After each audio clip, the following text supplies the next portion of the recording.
불의 기운이 나를 갖다가 더 강하고 훌륭한 사람으로 지금 재탄생시키고 있다. 이렇게 생각하시고 잘 버티시면 훗날 반드시 보상이 주어지는 그런 운입니다. 안녕하십니까. 서른정사를 운영하고 있는 동재입니다. 네, 반갑습니다, 선생님. 예, 반갑습니다. 잘 부탁드리겠습니다. 예, 잘 부탁드릴게요. 네, 오늘 시간에는 2026년 병오년 예, 원숭이띠 분들의 운세 한번 이야기 나눠볼 거고요. 예, 이 원숭이띠 분들한테는 2026년 병오라는 한 해가 예. 어떤 해가 될지 예. 선생님이 또 이렇게 상담 한번 해주시면 좋을 것 같습니다. 예. 아는 형님을 얼마 전에 만났는데 왜 다른 운세 다 얘기하면서 왜 원숭이띠 얘기는 안 하냐고. 뭐 안 좋으니까 안 하는 거야. 그러는데 전혀 그렇지는 않고. 예. 자, 먼저 이제 원숭이띠 이제 신이라는 글자예요. 저희들이 신금 이렇게 얘기하는데, 자, 글자 그대로 오행에서 금의 기운을 가지고 계세요. 계절로는 가을에 해당하는 기운이고, 자, 그러다 보니까 그러면 첫 번째로 얘기하는 것이 결정, 결단, 그리고 내실, 결실 이렇게 얘기해요. 네. 자, 이런 특성과 더불어서 어떤 새 출발이라든지 역동성, 추진력을 상징하는 역마의 기운을 같이 가지고 계시는 게 바로 원숭이띠의 기운이에요. 자, 그런데다가 또 원숭이띠라고 이야기하는 신금을 1년 12달에 이제 놓고 얘기하면 입추에서 백로예요. 그러니까 음력 7월달, 양력 8월달이에요. 자, 그러니까 입추, 분명히 금은 가을이라 그랬어요. 그래서 가을에 어떤 내실, 결실, 결정, 결단력을 가지고 계시지만 양력 8월달은요. 아직도 어때요? 뜨거워요. 네. 더워요. 그러다 보니까 이 비판적인 면과 또 내실과 실속을 다지는 면을 가지고 계시지만 아직은 여름에 뜨거운 열기가 남아 있어서 뭔가 펼치고 드러내고 활동하는 화의 특성을 같이 가지고 계세요. 그래서 금기운을 가지신 분 치고는요, 네네. 원숭이띠이신 분들이 언변이 좋으신 분들도 많아요. 표현력을 가지고 계시니까. 네. 자, 그리고 또 이 삼명통해라고 하는 이 명리학 옛날 고서를 보면 신위 명도, 즉 신금은 한 나라의 수도 정도 되는 굉장한 대도시의 기운을 가지고 있다 해가지고 자, 문명과 발전을 상징하기도 하고 또 의마 심원, 이게 뭐냐면 뜻은 말과 같아서 이 말이라는 건 뭐냐면 여름, 화의 기운을 얘기해요. 네네. 그리고 오화의 어떤 거침없는 그 스케일, 대범함, 활동성을 가지고 있지만 또한 마음은 원숭이, 금과 같아서 논리적이고 비판적이고 내실을 다지는 기운을 같이 가지고 있다 이렇게 얘기해요. 네네. 그래서 좀 재주가 좀 많으신 분들이 많고 좀 늘 바쁘고 분주함을 상징하기는 하는데 자, 당사주에 보면 천고성 외로움의 별이다 이렇게 얘기해요. 왜 외로우냐? 네. 이런 분들은요, 사실은요, 이 명도를 놓아가지고 사람들 많은 데 계시는 걸 좋아해요. 그래서 군중 속에 살면서 또 그 사람들한테 인정을 받고 싶어지는 어떤 명예욕, 자존심, 우리가 속칭 가오빨이라고 얘기하죠. 네네. 예, 사실 가오빨이 세신 분들도 많아요. 그런데 청고성의 영향이 뭐냐면요, 독립적인 존재예요. 그러니까 여러 사람들과 어울려 있지만 나만 어떻게 보면 따로 동떨어진 독립적인 존재로 인식해서 그래서 좀 자기 주장도 세신 분들이 많아요. 자, 그래서 생기는 말이 아닐까 이런 생각이 좀 듭니다. 자, 이런 원숭이 띠신 분들이 2026년 병오년 운세 한마디로 정리하면 나를 단련시키는 한 해다라고 얘기를 해요. 자, 원숭이띠 신은 금이라 그랬잖아요. 네네. 내년 병오년은요, 병도 화고 오도 화예요. 천간에서 가장 센 불이 병이고 지지에서 가장 센 불이 오화예요. 그러니까 아래 위로 굉장히 센 불이 들어왔네요. 네네. 즉 내가 대장간에 들어간 거야. 내년 한 해는요.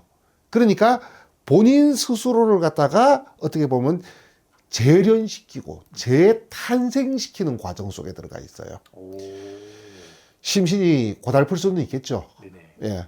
칼이, 녹슨 칼이, 지금까지 써먹었던 칼이니까 본인 스스로를 갖다가 지금까지 좀 녹도 좀 쓸고 이빨도 빠진 도끼나 칼에 비유한다면 내년 한 해 동안은 대장간에 들어가 가지고 용광로에 달궈지고 또 망치를 어떻게 되겠어요? 좀 재련을 갖다가 당하니 그죠. 심신은 분명히 고달플 수 있겠지만 자, 내년이라고 한 해를 견디고 넘기면 어떻게 되겠어요? 내가 단단해지고. 그치, 색깔이 돼서 나오겠죠. 오. 그래서 견디면 반드시 보상이 주어지는 운이다 이렇게 얘기를 해요. 자, 그러면서 또 2026년 원숭이 띠신 분들에게 제살이라고 하는 운이 들어와 있는데 네. 이 제살을 다른 말로 수옥살, 그러니까 내가 감옥에 갇힌 것과 같다 이렇게 얘기하거든요. 자, 내가 감옥에 갇혔다. 그럼 내 마음대로 할 수 있는 게 어때요? 적어지죠. 아무것도 없죠. 네네. 예. 그래서 본인의 기가 가장 많이 눌리는 시기가 바로 이 제살 운이에요.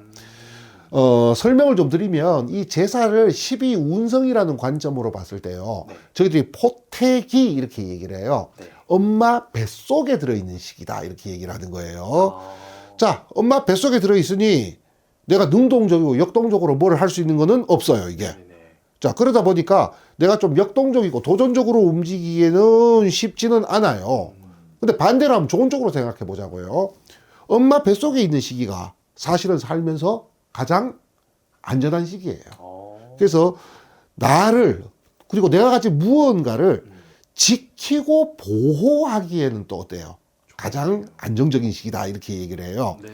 그래서 내년에는 내가 능동적이고 도전적이고 공격적으로 움직이기보다는 좀 방어적이고 수동적이고 소극적으로 움직이면 아주 좋은 운이 될 수 있다 이렇게 얘기하는데 아주 좋은 운이라는 단어를 쓴 이유가 뭐냐면 네네. 아, 기가 눌렸다면서 뭘 좋은 운이 나와요. 그니까요. 제가 물어보고 싶어요. 엄마 뱃속에 있을 때는요. 엄마 탯줄로 모든 영향을 공급받아요. 네. 그래서 내가 만약에 조건이 하나부터 수동적, 소극적, 방어적으로 처세를 한다면 엄마한테 탯줄로 영양분을 공급받듯이 나보다 나이가 많거나 지위가 높은 연장자로부터 도움을 받을 수 있는 인복이 생겨요. 그래서 후원적인 한 해가 될 수가 있다 이렇게 얘기를 해요. 후원을 받을 수 있는. 그런데 만약에 하지 말라면 이제 꼭 하는 사람들이 있어요. 네네. 능동적이고 공격적으로 좀 움직인다 그러면요. 뺏으려다 뺏기는 운이다 이렇게 얘기해요. 오히려 손재수예요. 그게 양면성이 있어요. 네네네. 수동, 방어, 소극은 후원, 능동, 공격, 도전은 탈제 이렇게 이제 얘기를 하는 거예요. 네네. 자, 특히나 뭐 수험생이라든지 취업, 취직과 같이 자, 다른 사람의 평가에 의해 가지고 나의 어떤 위치나 처지가 결정되는 그런 일에 있는 분들, 이런 제살 운일 때 특히나 저희들이 이제 10년씩 운을 끊어서 보는 대운이라는 게 있거든요. 네네. 자, 이 10년간의 운을 의미하는 대운에서 만약에 이 제살이 들어왔다면요. 공부하는 학생들한테는 이게 제일 좋은 운이에요. 내년에 수험생이 계신다면 그 원숭이띠 가운데 취업이라든가 취준생이신다면 오히려 유리한 분이다 이렇게 얘기해요. 좀 꼬리타분한 사고방식인데 네네. 제가 이 사주를 보면서 많이 드리는 말씀이 있어요. 뭐냐면 자, 책에 보면 길, 흉, 좋다, 나쁘다 나와요. 그런데 이 현대사회하고 좀 안 맞는다는 게 뭐냐면 이 길흉의 기준이 옛날 그 중국 송나라 때 기준이거든. 그러니까 다소 안 맞을 수는 있는데 시대상으로. 그때 기준으로 얘기할 때 여성분들은 결혼운이에요, 이게. 왜냐하면 자, 제살 운이는 내가 선택하는 운이 아니라 선택받는 운이거든요. 네네. 그래서 아까 취업이라든가 뭐 이런 운에서 좋다 그랬잖아요. 아. 그래서 내가 어떤 선택을 받아야 되는 처지에 있는 분에게는 이게 상당히 좋은 운이다라고 말씀드렸거든. 옛날 여성분들이 결혼을 내가 선택하는 게 아니고 선택을 받았잖아요. 맞습니다. 그래서 나온 말인 것 같기는 해. 예. 근데 어쨌건 책대로 얘기하면 여성분들 이 시기를 우리가 보통 결혼, 직장 선택 이런 데서 굉장히 유리한 운이다 이렇게 얘기해요. 네. 자, 그렇다고는 하지만 또 너무 사람이 또 복지부동으로 움직여버리면요. 또 이게 추월당하기도 쉬워요. 근데 저는 이거는 차라리 좀 추월당해도 괜찮다라고 얘기해. 나중에 쫓아가면 되거든. 근데 괜히 추월 안 당하려고 능동적으로 움직이면 오히려 더 손재수가 생기니까 추월 좀 당하더라도 있잖아요. 네네. 조금 뭐라 그러나 이게 너무 나중에 다시 만회할 기회가 분명히 있으니까 계속 수동적으로 좀 움직였으면 좋겠다 이렇게 얘기를 해요. 네네.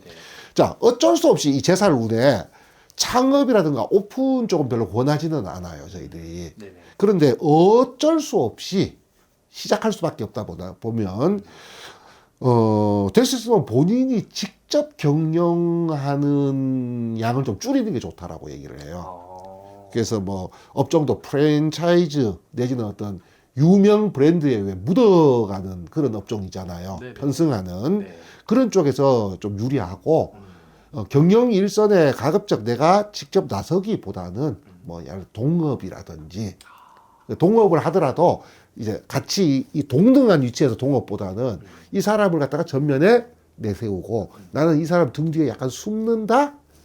내년 한 해에는 요렇게 시작을 하시는 것이 오히려 유리하시지 않을까 그런 생각이 듭니다. 알겠습니다. 뭐 여태까지 원숭이티 분들도 분명히 답답하셨던 분들도 있을 것 같은데 그렇죠. 오늘 이야기 듣고선 너무 조바심 내지 않았으면 좋겠어요. 예. 네네, 알겠습니다. 그렇습니다. 네, 그럼 원숭이티 분들을 위해서도 올 한 해 잘 보낼 수 있게 따뜻한 응원의 한 말씀 또 마지막으로 부탁드리고 마무리하겠습니다. 예. 자, 올 한 해는 내가 재탄생되는 시기예요. 레벨업이 되는 시기이고 그 과정에서 어떤 시련이 조금 주어질 수가 있어요. 빠르신 분들은 2025년에 벌써 시작하신 분들도 있어요. 뱀띠라고 하는 사도 화가 불이거든요. 자, 그렇지만 이 불의 기운이 나를 갖다가 더 강하고 훌륭한 사람으로 지금 재탄생시키고 있다. 이렇게 생각하시고 잘 버티시면 훗날 반드시 보상이 주어지는 그런 운입니다. 알겠습니다. 오늘도 좋은 말씀 감사드리고요. 다음에 더 재밌는 주제로 또 찾아오도록 하겠습니다. 예, 네. 감사합니다. 감사합니다.